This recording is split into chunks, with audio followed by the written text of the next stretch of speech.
Title: A wife's proposal for an open marriage takes an unexpected turn.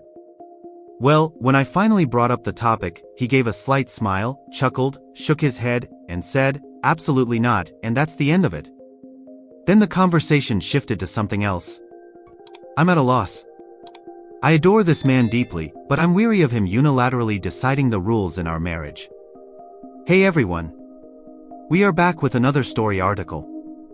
I'll put it on screen if you want to check it out for yourself. Now that you've read the title, let's dive right in.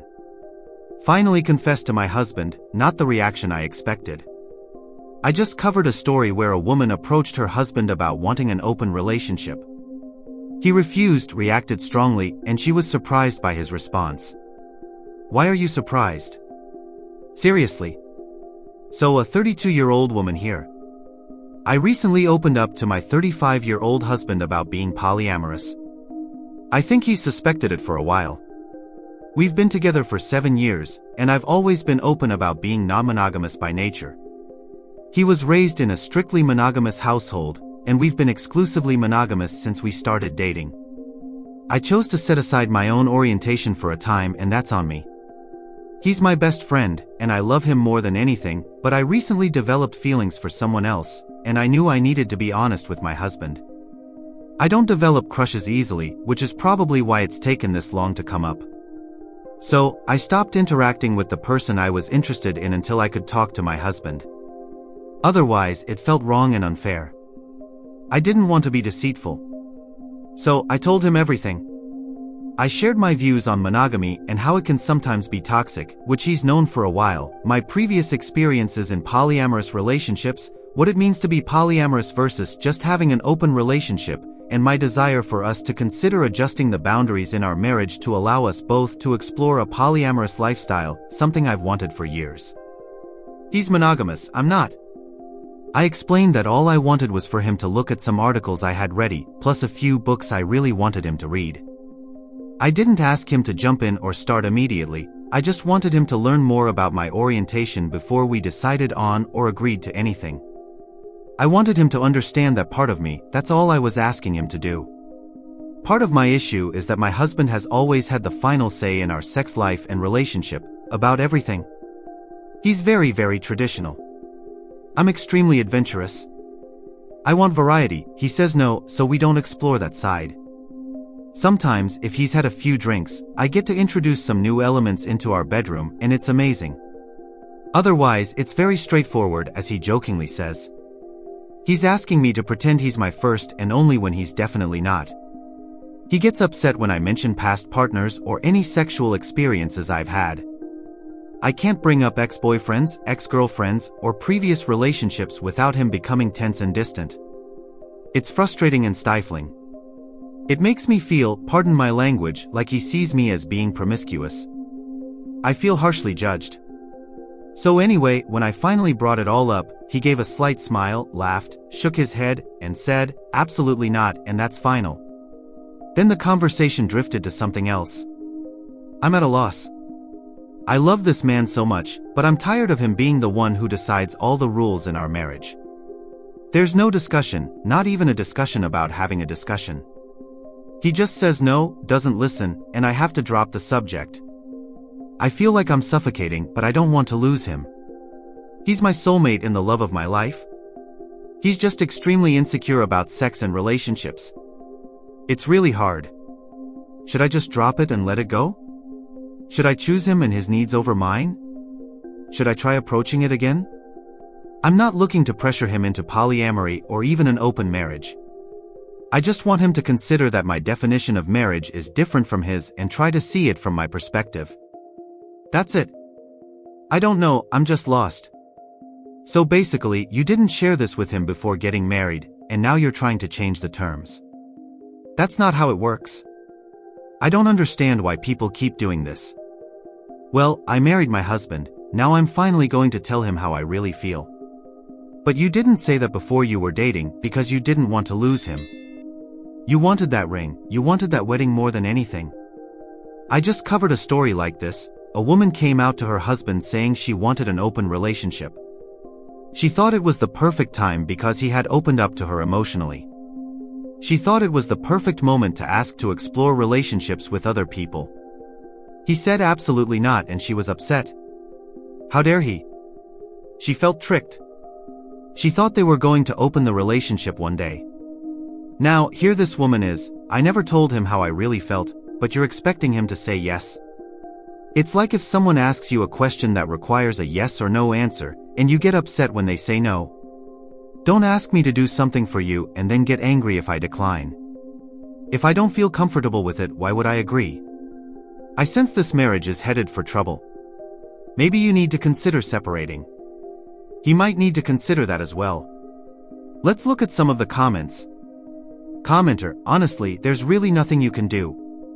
You can either accept monogamy with a traditional partner or leave your partner for someone who shares your interests. I know you feel it's unfair and that he's refusing to compromise because you've been compromising for so long. Now it's his turn, right? But imagine how you're feeling right now, all these negative feelings because you don't have non-monogamy and adventure.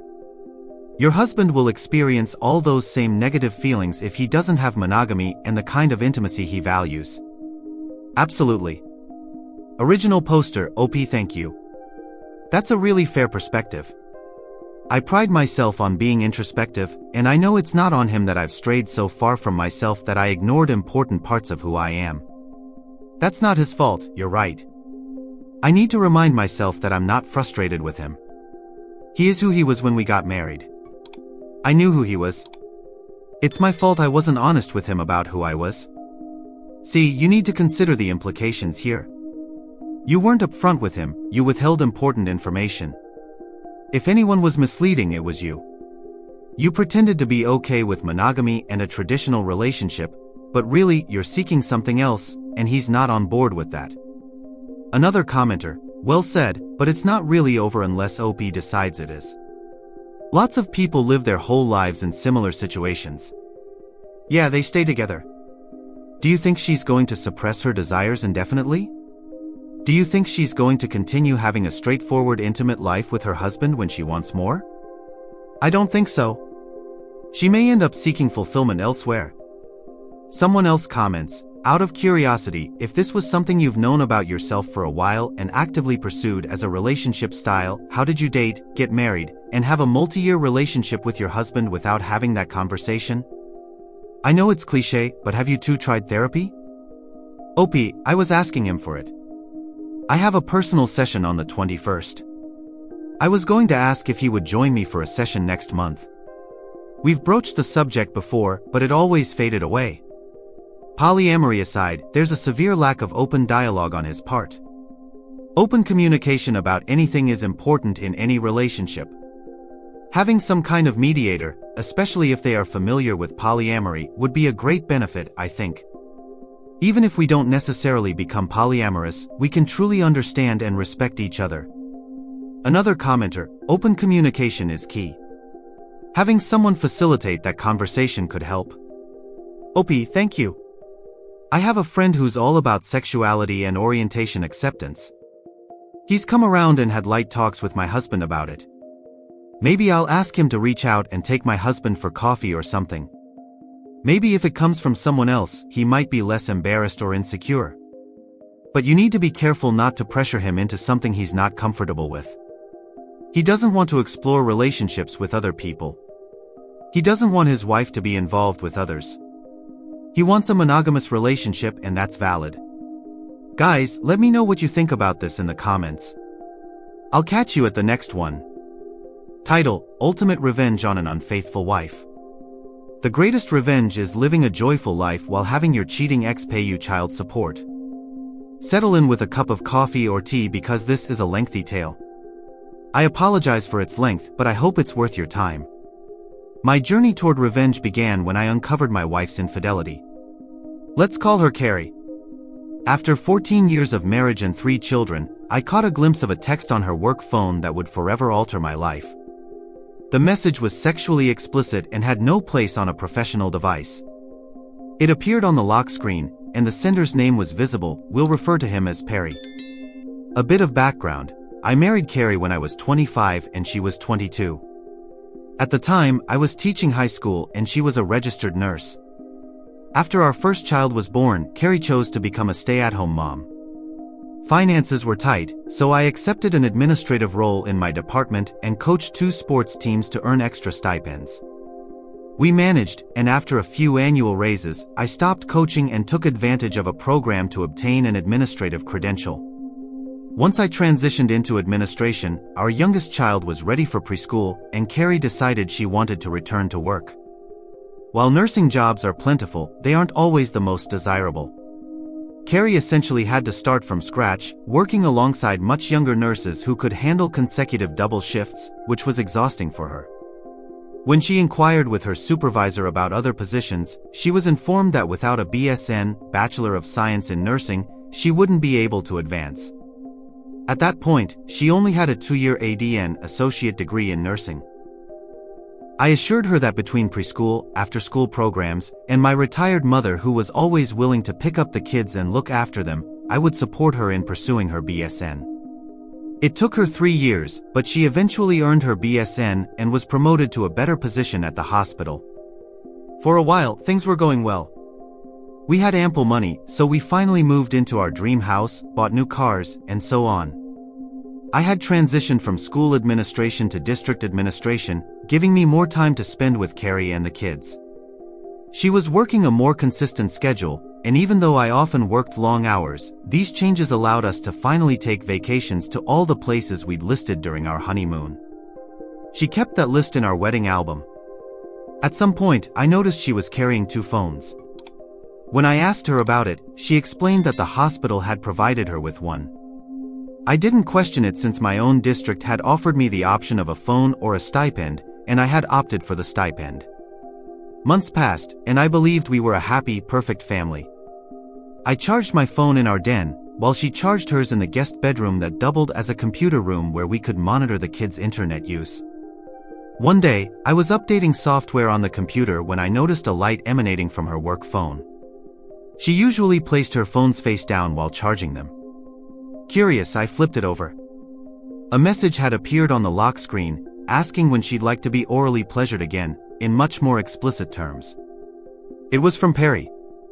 Time seemed to stand still. I was paralyzed. My first thought was, what on earth is that about? It's her work phone, such a message could get her fired. Then it hit me, was my wife having an affair? It's amazing how the mind works. Suddenly, I started recalling numerous odd things Carrie had done, which I'd either dismissed or accepted her explanations for. She would often leave the room to answer a call or return a text, claiming it would violate HIPAA if I overheard her discussing a patient. I accepted this because education has similar privacy laws regarding students. Sometimes she'd come home with a faint scent of cologne on her clothes, attributing it to helping move male patients. I found it odd that it always seemed to be the same cologne, but took her at her word. Once the metaphorical floodgates opened, I started noticing many things I'd missed before. Our intimacy had dwindled significantly, not helped by her having to leave the house at odd hours to cover for other nurses who called in sick. I also recalled where I'd seen the name Perry before, and a call to the hospital confirmed he was a doctor there. For the next week or so, I walked around in a daze, trying to piece everything together. One of our kids had left a book in Carrie's car, so it was an excuse to visit the hospital. Carrie had told me personal visits were discouraged. My child went up to get Carrie's car key. I had forgotten my key to her car at home. I chatted with a nurse in the lobby, joking about how work phones seem like a blessing but just tether you to work 24/7. This led her to mention that the hospital was too cheap to provide cell phones to nurses, only high-level executives received them, which didn't include Carrie. With almost everything confirmed, I took some personal time off the next day to consult a divorce lawyer. The news she gave me was disheartening. We lived in a community property state with no-fault divorce. I earned more than Carrie, she'd been the primary caregiver for the kids, and we'd been married for over a decade. Essentially, if I filed for divorce, I'd be in a tough spot, lose the house, pay alimony, she'd get a significant portion of my retirement, and I'd pay child support for the next 10 years unless I was fortunate enough to be awarded joint custody. The worst part was that her cheating didn't matter legally. I was devastated. There was only one person I could trust with this information, a colleague who had also moved into administration but was stuck at a school site. Let's call her Anne. She had been married at 19, but her marriage was annulled when her husband got another woman pregnant. I confided in Anne, and she said something that changed my entire perspective. If you don't like the hand you're dealt, change the deck. I realized I had two problems. I made more money than Carrie, and she had more time to be the primary caregiver. The second issue was relatively easy to address. At every district office, there are roles that are fast tracks to higher positions and others that administrators endure, like less desirable duties in the military. One of these dead-end regulatory positions was open. Ambitious administrators usually left after a couple of years when a better position arose. I volunteered for that position. At first, my boss was surprised, but I told him it was my turn to take one for the team and it would fill a gap in my administrative experience. He agreed. It mainly involved crunching numbers with no personal or student interaction, so I could set my own schedule and even work from home.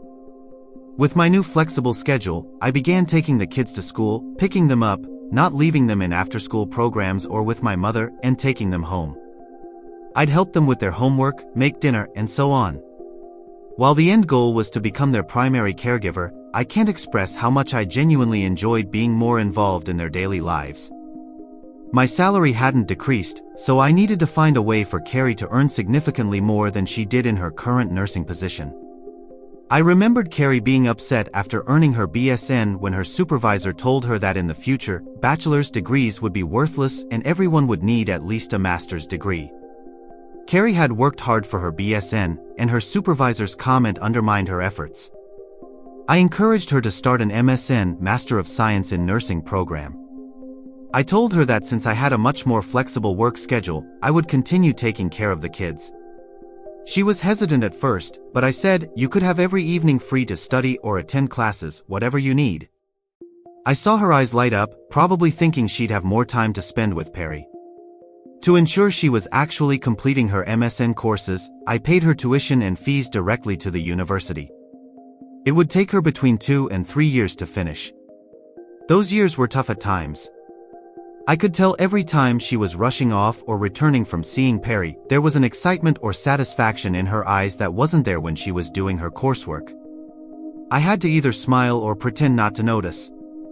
My temper grew short at times, and I found myself arguing over trivial matters.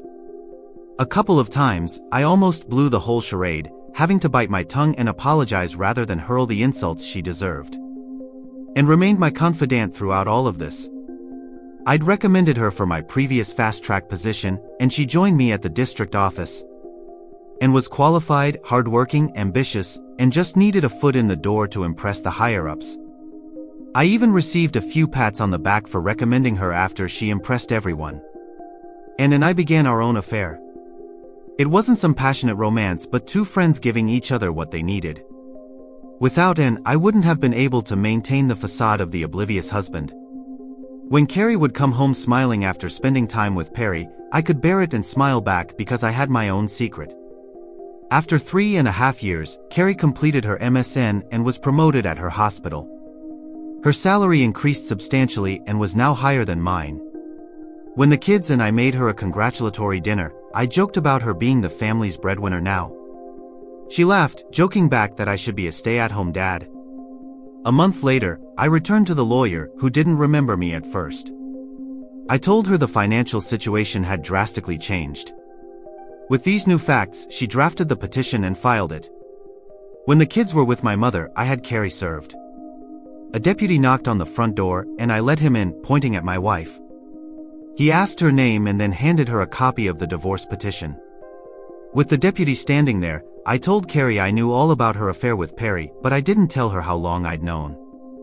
I told her to go be happy with her doctor lover. She screamed at me, tried to lie, and then made the mistake of rushing toward me. The deputy stopped her and warned her that women go to jail for domestic violence too. He suggested she pack a bag and stay somewhere else. Carrie left after I promised not to tell the kids about her affair. I didn't tell the kids, but I told my mother, who told my sister, who told her kids, who told their cousins, my kids. It took a few days, but eventually, the kids knew that Dad was divorcing Mom because she had a boyfriend. In the end, the court granted the divorce, giving me primary custody because I was already their primary caregiver. I kept the house with the promise I'd refinance to buy out Carrie's half. She was ordered to pay child support, and I used that to negotiate with her to give up any rights to my retirement if I bought her out. I was able to refinance my home. It was during an era when banks were eager to lend money for buying or refinancing mortgages. With a little money borrowed from my parents, I bought out Carrie's community property interest in the home and my retirement. The day she signed all the paperwork with my lawyer, finally ending any possible financial obligations to her, was the happiest I'd been. I felt like I could finally breathe. I celebrated with Anne, who had been my rock through all of it. I'm not ashamed to say that over the years, I cried many times in her arms. And I eventually married. She got promoted to a higher position and convinced me to take back my previous position at the district. When my youngest child reached high school, Carrie and I got along well after the divorce. We took the kids to family therapy and worked out co-parenting. For a few months, she took a beating from the kids about why she needed a boyfriend when Dad was there all along. Between the kids and the therapist holding her accountable, I didn't have to say anything at all. Carrie missed a lot of time with the kids because of her now legitimately busy work schedule. I actually felt bad that my kids were missing time with their mother, so I encouraged them to talk to her on the phone instead. When Carrie found out that I'd proposed to Anne, she congratulated me. I told her it was okay for her to marry Perry too. She looked sad and told me that Perry had started seeing another woman, a younger nurse at the hospital, because with her new position, she didn't have time for him, and when they did get together, it wasn't fun anymore. My ex-wife, the woman who cheated on me and destroyed our marriage, was looking to me for sympathy. I had none to give. What I had were years of anger and frustration. Years of knowing another man was sleeping with my wife. I'd lost weight from not being able to eat. I'd developed hypertension and had to confide in my doctor that it wasn't the stress of my job. I had to listen to my dentist complain about how I was grinding my teeth and that I'd need dental implants if I kept it up. There were times when I had to be intimate with Carrie to keep up the charade, only to lie that I wanted to use condoms to remind us how we used to have sex when we were dating, or because I might have a bladder infection, then go take an STD test anyway and wait for the results before seeing Anne again. But in the end, it was all worth it. Sure, Carrie got a big payout when I bought her out of the house and my retirement, which she was trickling back to me through child support, but she lost everything else. Her kids only saw her every other weekend and spent a couple of holidays with her. Perry dumped her, and he was no great catch anyway since he was twice divorced with 5 kids and paying alimony and child support through the nose. I kept my kids, my house, my income, and my retirement. I got in, and I am genuinely happy, all in a community property state with no-fault divorce. If that's not the ultimate revenge, then I don't know what is. To sum it up, my wife cheated, and instead of divorcing her immediately, I spent years supporting her additional schooling and taking over caring for our kids so that when I did divorce her in our community property, no-fault state, she'd be the one paying me. Personal reflections. Talk about extraordinary patience. This individual showcased incredible foresight and discipline. Had he followed his lawyer's initial advice to divorce immediately, he would have faced significant disadvantages. Instead, he meticulously planned over several years to ensure a more favorable outcome. It's astonishing that he endured those 3+ years while his wife pursued her education, all the while biting his tongue. He mentioned losing weight and developing hypertension due to the stress, no surprise there. Hats off to you, sir, what you accomplished is truly remarkable. Personally, I'm not sure I could have maintained that level of patience. It's uplifting to see that you're happy now and didn't let her actions drag you down. Imagine discovering that your spouse is unfaithful, and when you seek a divorce, you're the one who gets financially penalized. She betrayed you, and yet you could have ended up paying her, losing your home, and providing child support. That would be a tough pill to swallow. You're not only intelligent but also exceptionally patient. Again, kudos to you. Reader comments. Let's delve into what others have to say about this story. Someone remarked, "You have the patience of a saint. I can't imagine enduring those years as you did." Indeed, his patience is nothing short of remarkable. Another commenter said, "You'd need an Anne." That's a valid point. Having Anne in his life likely made the situation more bearable. Knowing that his wife was seeing someone else while he had a confidant probably eased the emotional strain. Patience and discipline were key factors here. One reader suggested, Opie should let his ex-wife read this post. Another person shared, "Honestly, if it were me, I would have just walked out with my clothes and essentials." Someone else added, "Such a satisfying read." In Canada we have similar laws. When my ex cheated, it was a roller coaster. She actually went to jail for assaulting me in front of the police, who were called by her lover. I didn't have the patience, so I ended it immediately. I left with about $2,000 worth of belongings and gave her everything else. Fast forward 3 years, I got remarried, have full custody of both kids, and am living my dream life. She, on the other hand, lost the house and her relationship with her entire family, along with false charges against her lover, who happened to be my best friend. Sometimes things really do work out. Even without being married, separating from a long-term partner can be financially draining. You have to find a new place, deal with leases, and possibly continue paying for a residence you no longer occupy. It makes you question whether it's worth it. Personally, I don't know if I would have the patience to pull off such a plan, but I'm glad it worked out for you in the end. And that's the end of this video, everyone. If you have any thoughts you'd like to share, please leave a comment below. Don't forget to like and subscribe if you like this content. Turn on notifications to stay updated on my latest posts. See you next time.